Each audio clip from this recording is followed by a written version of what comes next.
आप सभी पत्रकार साथियों का स्वागत है।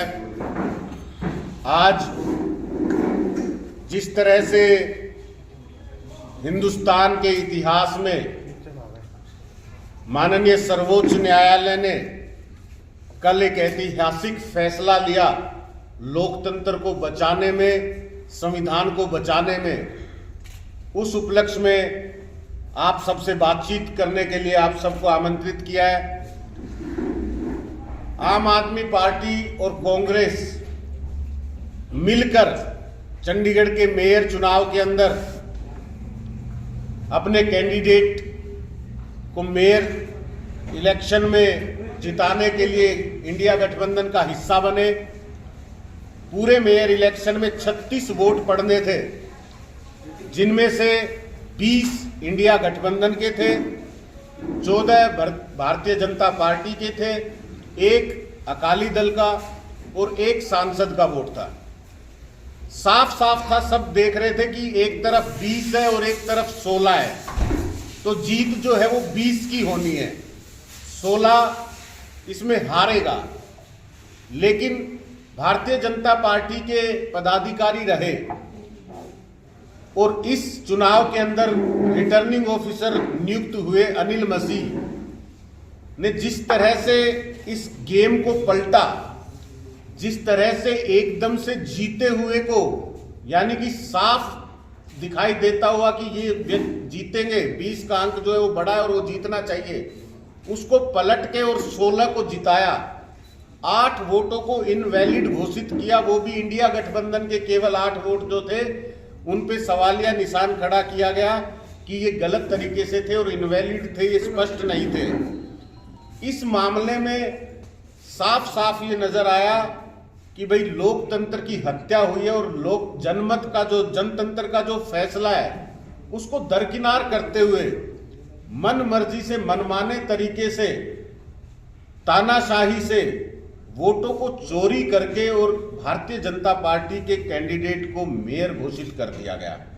इस सारे का सारा जो कारनामा था ये कैमरे की रिकॉर्डिंग में कैप्चर हुआ, कैमरे की नजर में कैद हो गया। और इस मामले को लेके इंडिया गठबंधन आम आदमी party Punjab and Haryana high court में पहुंची। Punjab and Haryana high court में जब कोई सही फैसला नहीं हो पाया या फिर हमारी सुनवाई नहीं हो पाई तो सड़कों पे संघर्ष किया गया। अरविंद केजरीवाल जी ने दिल्ली के अंदर मजबूती से आवाज को बुलंद करते हुए सड़क पे संघर्ष किया और ये कहा कि देखो भारतीय जनता पार्टी लगातार वोटों की चोरी कर रही है, आज गली गली में ये शोर है, भारतीय जनता पार्टी वोट चोर है। और इसके बाद सुप्रीम कोर्ट पहुंचे।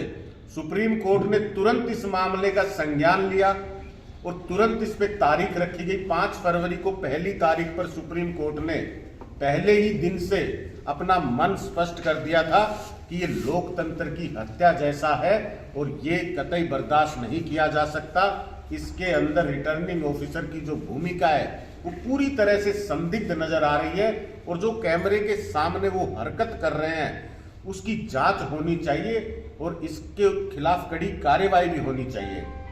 और उन्होंने 19 तारीख की तारीख जो है वो तय कर दी। जब 19 तारीख को कोर्ट में सुनवाई हुई तो उसमें भी सारा का सारा रिकॉर्ड तलब किया गया और रिटर्निंग अफसर को मौजूद रहने के लिए कहा गया था। जब रिटर्निंग ऑफिसर मौजूद थे तो उनसे सवाल किया गया कि आप निशान लगाते हुए देखे गए हैं कि आप क्रॉस का निशान जो है वो बैलेट्स पे लगा रहे हैं और उनको अलग रख रहे हैं, तो आप ऐसा क्यों कर रहे थे? कोर्ट में लगातार पहले से अपनी गलती की हुई, अपनी चोरी को छुपाने के लिए रिटर्निंग ऑफिसर झूठ बोलते रहे। उन्होंने कहा कि वो इनवैलिड वोट थे और उनको अलग रखने के लिए मैं निशान लगा रहा था। तो सुप्रीम कोर्ट ने कहा कि हम इसकी पूरी जांच करेंगे और कल ही इस पे दोबारा सुनवाई करेंगे। मतलब हम बहुत धन्यवाद करते हैं सर्वोच्च न्यायालय का कि उन्होंने इतनी सतर्कता से और इतनी गंभीरता से इस मामले की सुनवाई की, क्योंकि आज पूरा हिंदुस्तान ये देख रहा है कि जिस तरह से संविधान और लोकतंत्र के ऊपर लगातार प्रहार किया जा रहा है भारतीय जनता पार्टी के द्वारा। तो जब ये 20 तारीख को फैसला लिया गया और सब चीजों की जांच पड़ताल की गई तो वहां ये स्पष्ट हो गया कि जो अनिल मसीह हैं उन्होंने इरादतन 8 वोटों को भारतीय जनता पार्टी के हक में फैसला लाने के लिए गलत तरीके से, असंवैधानिक तरीके से अपनी पावर का, अपने ओहदे का, अपनी पोजीशन का गलत इस्तेमाल करते हुए, लोकतंत्र की हत्या करते हुए उन्होंने इस नतीजे को बदलने के लिए ये काम किया है। इसमें किसी तरह का कोई भी अधिकार उनको नहीं था कि वो किसी भी बैलेट पेपर पर निशान लगा सके, और इस पूरे के पूरे कार्य की जिम्मेदारी जो है वो रिटर्निंग ऑफिसर पे डाली गई, और पूरी की पूरी चोरी का मामला जो सुप्रीम कोर्ट ने बिल्कुल साफ कर दिया। और एक और संदेह जो नजर आ रहा था कि भारतीय जनता पार्टी पहले वोट चोरी से अपना मेयर बनाना चाहती है, और जब ये मामला उठ गया और कैमरे में कैद हो गया तो भारतीय जनता पार्टी जो पहले हॉर्स ट्रेडिंग के रास्ते लगातार प्रदेशों की सरकार गिराने का काम कर रही है, प्रदेशों में सरकार बनाने का काम कर रही है, वो उस पे पहुंची। उन्होंने आम आदमी पार्टी और इंडिया गठबंधन के 3 पार्षदों को भारतीय जनता पार्टी का पटका पहना दिया, उनको उसमें शामिल कर दिया, डराकर, धमकाकर, दबाव बनाकर, लालच देकर। ये साफ हुआ कि 3 पार्षद वहां शामिल हो गए। भारतीय जनता पार्टी को लगा, उनके नेताओं को लगा कि सुप्रीम कोर्ट अब क्या कर सकती है, सर्वोच्च न्यायालय क्या कर लेगी, वो दोबारा चुनाव कराएगी, तब तक हमारे 19 हो जाएंगे और इनके 16 रह जाएंगे और हम जीत जाएंगे। सर्वोच्च न्यायालय ने करारा जवाब दिया है, इनके चेहरे से इस नकाब को भी उतारा है और एक तमाचा भी जड़ा है कि उन्होंने उसी चुनाव प्रक्रिया को सही साबित किया और ये कहा कि एक व्यक्ति जिसकी जिम्मेदारी थी वो गलत कर देगा तो चुनाव प्रक्रिया खत्म नहीं की जाएगी, उसके द्वारा की गई गलती को नजरअंदाज करके हम नतीजा घोषित करेंगे। और आम आदमी पार्टी के कुलदीप कुमार जो कि एक गरीब परिवार से आते हैं, उनको मेयर का चुनाव जिताया गया, उनको मेयर घोषित किया गया। तो ऐसी जो लोकतंत्र की सुरक्षा सुप्रीम कोर्ट ने की, इसके लिए हम सर्वोच्च न्यायालय का स्वागत भी करते हैं, धन्यवाद भी करते हैं। और इससे साफ भी हो गया है कि भारतीय जनता पार्टी किस तरह से अब तक राजनीति में बनी हुई है, किस तरह से वो वोटों की चोरी करती रही है। हमने कर्नाटक का चुनाव भी देखा था, जहां पे संविधान को दरकिनार करते हुए, नजरअंदाज करते हुए किस तरह से 2018 के अंदर भारतीय जनता पार्टी जो कि सिंगल मेजोरिटी थी उसको मौका दिया था वहां के गवर्नर ने, और गठबंधन जो कि चुनाव से पहले का गठबंधन है, जो गठबंधन ज्यादा सीटें जीत के आया था, उसको नजरअंदाज किया था, उसे सरकार बनाने का मौका नहीं दिया। और 2-2.5 महीने में कोर्ट के रास्ते से फिर वो रास्ता खुला कि दूसरे दल की सरकार बनी। जिस तरह फिर कर्नाटक की सरकार गिराई गई, जिस तरह से मध्य प्रदेश की सरकार गिराई गई, जिस तरह से राजस्थान में प्रयास किए गए, जिस तरह से आम आदमी पार्टी के विधायकों को रोज खरीदने के काम करते हैं, जिस तरह के आरोप वहां लग रहे हैं लगातार, जिस तरह आम आदमी पार्टी एमसीडी के चुनाव में बहुमत से जीतने के बावजूद भी ये लोग बार बार ये कोशिश कर रहे थे कि मेयर जो है भारतीय जनता पार्टी का बन जाए, कैसे भी बन जाए, हम लोग किसी भी तरह से इनके पार्षद तोड़ लें। तो ये सारा का सारा चेहरा आज भारतीय जनता पार्टी का जनता के सामने आ गया है। और इसी आधार पे हमें पता है, प्रधानमंत्री जी आजकल ये कहते फिर रहे हैं कि 370 पार करेंगे, जनता का चाहे जो मन हो, ये फैसला वो सुनाते फिर रहे मंचों से। तो अब ये साफ हो गया है कि चोरी के रास्ते आप 370 पार करना चाहते हैं, लेकिन आम आदमी पार्टी, आम लोग, आम मतदाता ये आपका सपना पूरा नहीं होने देंगे। 2024 के अंदर मतदाता जागरूक हो चुका है, लोकतंत्र को बचाने के लिए, संविधान को बचाने के लिए भारतीय जनता पार्टी का सुपड़ा साफ करेगा। इनकी राजनीति का अंत आ चुका है। अब राम के आने के बाद हमें पता है कि राम कण कण में है, राम हमारे हर हवा में, यत्र तत्र सर्वत्र है। जब भारतीय जनता पार्टी ये प्रयास कर रही है कि राम की असीमित ताकतों को, उनके असीमित प्रभाव को अपने तक सीमित कर ले, केवल भारतीय जनता पार्टी तक सीमित कर ले, भारतीय जनता पार्टी को ही राम के और राम को भारतीय जनता पार्टी का मान लिया जाए, उस समय रामचंद्र जी के प्रभाव को आज देखा गया। इस पूरी कथनी में एक बहुत ही साफ चीज नजर आई कि 30 जनवरी को जिस दिन ये चुनाव हुआ, उस दिन भी मंगलवार था, राम भक्त हनुमान जी का दिन था, और उस समय ये चोरी कैमरे के अंदर कैद हुई। और जिस दिन ये फैसला आया, यानी कि 20 तारीख को, उस दिन भी मंगलवार था, राम भक्त हनुमान जी का दिन था। तो राम जी का क्या फैसला है ये आप सबके सामने है, स्पष्ट है कि राम राज में जो सही है वो जीतेगा, जो सही है वो चलेगा, और जो गलत कर रहा है उसको सजा मिलेगी। ये स्पष्ट हो गया है आज इस पूरे प्रकरण के अंदर। आपके कोई सवाल हो? ईडी ने बुलाया है और वहां पेश नहीं हो रहा है, इसके बारे में क्या? देखिए, साफ है, बार बार ईडी जो है वो गैर संवैधानिक रूप से, गैर कानूनी तरीके से अरविंद केजरीवाल जी को समन कर रही है। अरविंद केजरीवाल जी बार बार ये सवाल पूछ रहे हैं कि मुझे किस उसमें आप बुला रहे हैं, मुझे एक मुख्यमंत्री के रूप में बुला रहे हैं, पार्टी के राष्ट्रीय संयोजक के रूप में बुला रहे हैं, या आप मुझे किसी आरोपी के रूप में बुला रहे हैं, गवाह के रूप में? ये स्पष्ट कर दीजिए। बार बार पूछने के बावजूद भी वो सम्मन जारी करते हैं, लेकिन ये स्पष्ट नहीं करते। इसके बाद ये मामला जो है न्यायालय में पहुंचा, और न्यायालय में जाके उन्होंने ये कहा कि अरविंद केजरीवाल जी पेश नहीं हो रहे हैं। तो न्यायालय ने कहा कि अरविंद केजरीवाल जी कोर्ट में ये जवाब दें कि वो पेश क्यों नहीं होना चाह रहे हैं। उसके बाद से फिर सम्मन कर दिया। तो अरविंद केजरीवाल जी ने कहा कि जब ये मामला सब जुडिस है, न्यायालय में है, अभी वहां फैसला होना बाकी है, तो आप न्यायालय से ऊपर बढ़कर दोबारा सम्मन क्यों कर रहे हैं? यहां मंशा दिखाई दे रही है। इस पूरे प्रकरण के अंदर जितने भी नेता अब तक जेल के अंदर गए भी हैं, हमारे मनीष सिसोदिया जी वो व्यक्ति हैं जिन्होंने आज शानदार अच्छे स्कूल बनाए हैं। हमारे सत्येंद्र जैन जी वो व्यक्ति हैं जिन्होंने आम लोगों के लिए मुफ्त इलाज की व्यवस्था बनाई है। संजय सिंह संसद के अंदर सबसे मजबूत आवाज है आम लोगों की।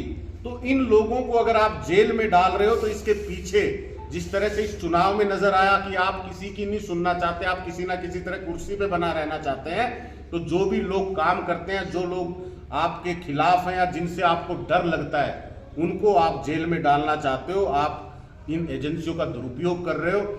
ये लड़ाई हमारी है, इसलिए हम ईडी के सामने पेश नहीं रहे। न्यायालय के रास्ते सब जवाब देने के लिए अरविंद केजरीवाल जी तैयार है। किसान आंदोलन भी इससे चल रहा है, तो उसके लिए किसान आंदोलन, ये दुर्भाग्य की बात है कि जिस समय ये 3 काले कानून आए थे, पूरे देश भर का किसान, पंजाब के किसान, हरियाणा के किसान, राजस्थान के किसान, कर्नाटक के किसान, केरल के किसान, दिल्ली के सरहद पर लगातार 1 साल से अधिक, 1.25 साल तक वहां बैठे रहे। ये मांग रखे हुए थे कि इन तीनों काले कानूनों को वापस लिया जाए, और किसानों की जो मांग है एमएसपी को लेकर, किसानों की जो मांग है स्वामीनाथन रिपोर्ट को लागू करने की, उन सब पे ध्यान देकर सरकार को फैसला लेना चाहिए। आप सबको पता है कि 1.25 साल तक किसान सड़क पे बैठा रहा, जिसके अंदर हर ऋतु चली गई, गर्मी चली गई, सर्दी चली गई, बरसात चली गई, जिसके अंदर हर त्योहार चला गया, होली चली गई, दिवाली चली गई, बैसाखी चली गई। कभी भी सरकार का एक बार भी एक बयान जारी करने का मन नहीं हुआ, उनका दुख जानने का मन नहीं हुआ।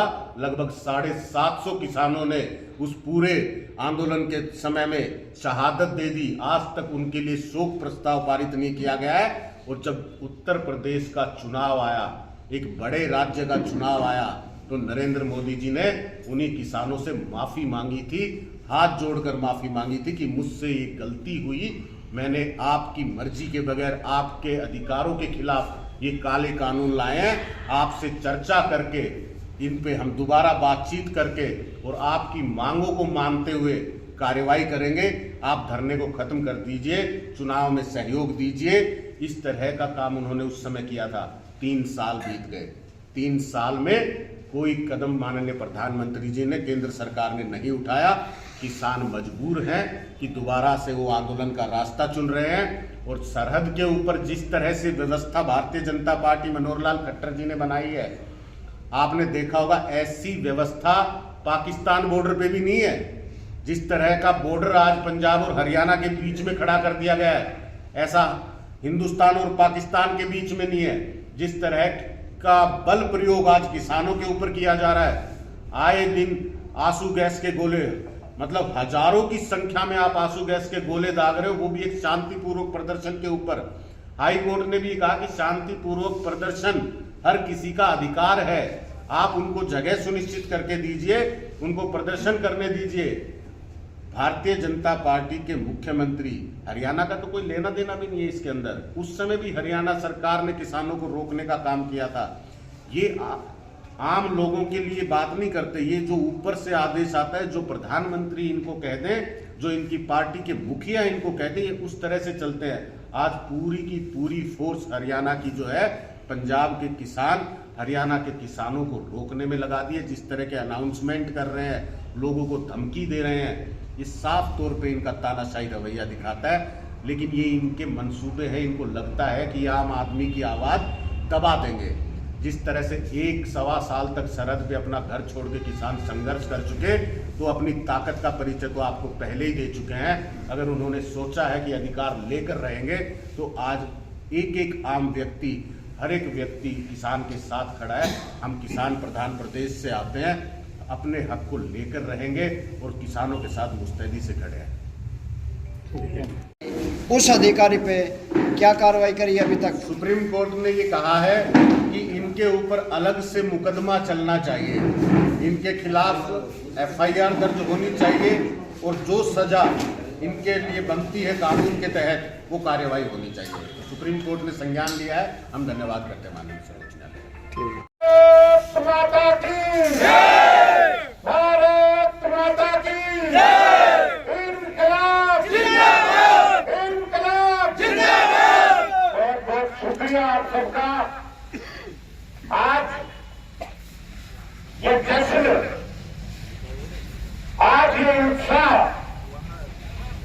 कल माननीय सर्वोच्च न्यायालय में जिस तरह से लोकतंत्र की सुरक्षा की, जिस तरह से संविधान को बचाया, आप सबने देखा होगा कि 30 जनवरी को चंडीगढ़ के मेयर का चुनाव,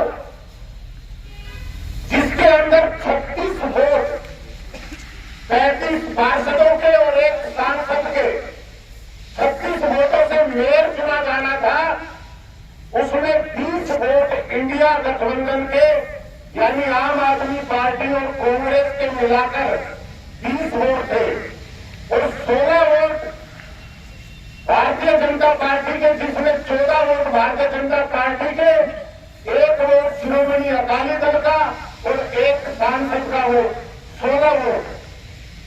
भारतीय जनता पार्टी के आदेश अनुसार रिटर्निंग ऑफिसर, जो कि एक भारतीय जनता पार्टी का पदाधिकारी रहा था, अनिल मसीह, उन्होंने लोकतंत्र की हत्या करने का काम किया, लोकतंत्र से वोट चुराने का काम किया और 8 वोटों को, जो कि इंडिया गठबंधन को पड़ रहे थे, उन वोटों पर निशान लगा के, क्रॉस लगा के, उनको अवैध घोषित करके और भारतीय जनता पार्टी के उम्मीदवार को मेयर घोषित कर दिया। इसकी लड़ाई लड़ते हुए, इसके लिए संघर्ष करते हुए आम आदमी पार्टी ने पंजाब और हरियाणा हाईकोर्ट का दरवाजा खटखटाया। जब हाईकोर्ट के दरवाजे से कोई जवाब नहीं मिला, तो इस गुहार को सड़कों पर उठाया गया। हमने दिल्ली के अंदर सारे लोगों ने इकट्ठा होकर, सब क्रांतिकारी साथियों ने इकट्ठा होकर मजबूती से आवाज लगाई और अरविंद केजरीवाल जी ने एक नारा दिया कि गली गली में चोर है, भाजपा वोट चोर है, गली गली में चोर है, भाजपा वोट चोर है। और इस लड़ाई को सुप्रीम कोर्ट में लेकर गए। माननीय सर्वोच्च न्यायालय के मुख्य न्यायाधीश DY चंद्रचूड़ जी ने जिस मुस्तैदी से, जिस सतर्कता से इस मामले में सुनवाई की, उन्होंने तत्काल इस मामले की सुनवाई करते हुए सारे के सारे रिकॉर्ड सुप्रीम कोर्ट में तलब किए और रिटर्निंग अफसर को भी आदेश दिया कि आगे की सुनवाई में वो सुप्रीम कोर्ट में मौजूद रहेंगे, उनसे सवाल आमने सामने किए जाएंगे। 19 फरवरी को परसों के दिन दूसरी सुनवाई हुई और उस दूसरी सुनवाई तक 5 फरवरी से 19 फरवरी का जो समय मिला भारतीय जनता पार्टी को, उस समय में उसने अपना पुराना जिस तरह से वो हमेशा करती आई है, लोकतंत्र को तोड़ने का काम, जनतंत्र को तोड़ने का काम, उस काम का पूरा पूरा प्रयास किया। पहले उसने अनेक प्रदेश में सरकार गिराई है। आपने देखा होगा किस तरह से मध्य प्रदेश की सरकार, जिस तरह से कर्नाटक में सरकार गिराई, राजस्थान में प्रयास किए, चंडीगढ़ में अब मेयर का चुनाव आपके सामने आज खुला है, सबूत आपके सामने है। दिल्ली के अंदर जिस तरह मेयर बनाने के लिए वो हथकंडे अपनाते हुए चुनाव को लंबित रखा, तो ये हथकंडे बार बार भारतीय जनता पार्टी अपना रही थी। विपक्ष अपनी आवाज भी उठा रहा था, लेकिन सबूतों के अभाव में बार बार बच जाते थे और कहीं ना कहीं लाभ ले जाते थे। इस बार 5 फरवरी को जब पहली बार सुप्रीम कोर्ट बोलते थे, तो उसका आधार था 30 जनवरी का एक वीडियो।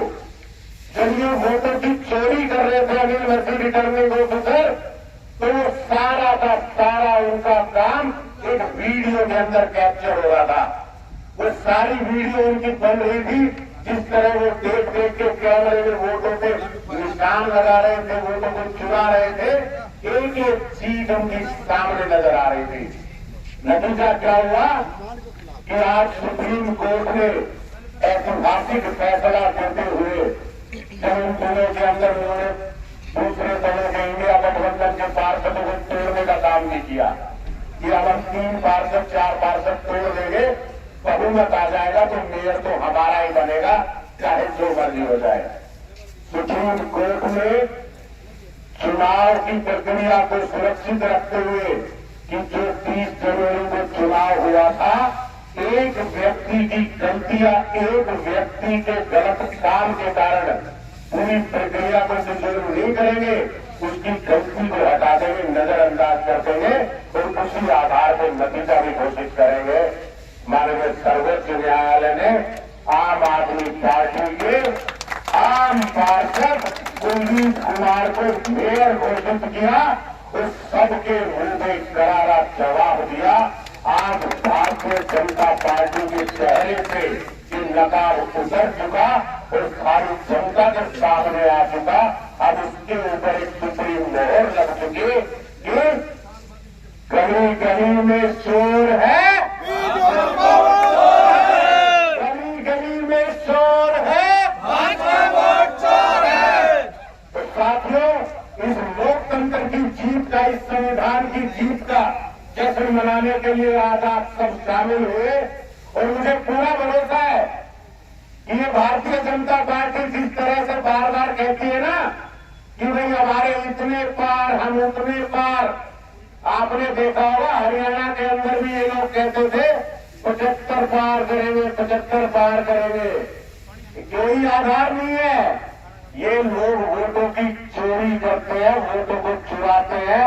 यहाँ चुरा नहीं पाए, लोगों ने मजबूती से भी ईवीएम की सुरक्षा कर ली, तो 36 पे रह गए थे। अब फिर से प्रधानमंत्री जी ये घूम घूम के कह रहे हैं कि भाई हमारे तो 370 पार है, जनता चाहे जहां मर्जी बटन दबाए, हमारी 370 तो आएगी आएगी। क्यों कह रहे हैं, कहां से कह रहे हैं, कहां से आ रहा है इतना भरोसा? दिखाई दे रहा है जब 36 वोटों में 8 वोट चुरा सकते हो, तो 140 करोड़ वोटों में कितने वोट चुराने का इरादा बना रखा है, ये साफ दिखाई दे रहा है। लेकिन अब आम आदमी पार्टी के कार्यकर्ता, विपक्ष के सभी कार्यकर्ता और आम जनता जो बार बार भारतीय जनता पार्टी के खिलाफ वोट करती है, अब उसको पता चल गया है कि भारतीय जनता पार्टी वोटों की चोरी कर सकती है और चोरी करेगी और उसका इरादा है। तो अब एक एक कार्यकर्ता, एक एक आम व्यक्ति, एक एक मतदाता पूरी जागरूकता से भारतीय जनता पार्टी का टुकड़ा साफ करने का काम करेगा। जो ये ख्वाब सुन रहे हैं, जो ये इरादे, जो ये षड्यंत्र रख रहे हैं, उस हर षड्यंत्र को नेस्तनाबूद करेंगे। ये शपथ भी लेते हैं, उन्हें निर्णय भी करते और हर आदमी को जगाने का काम करेंगे। अंत में आप सबके इस सहयोग के लिए, आप सबके इस जश्न में शामिल होने के लिए बहुत बहुत धन्यवाद।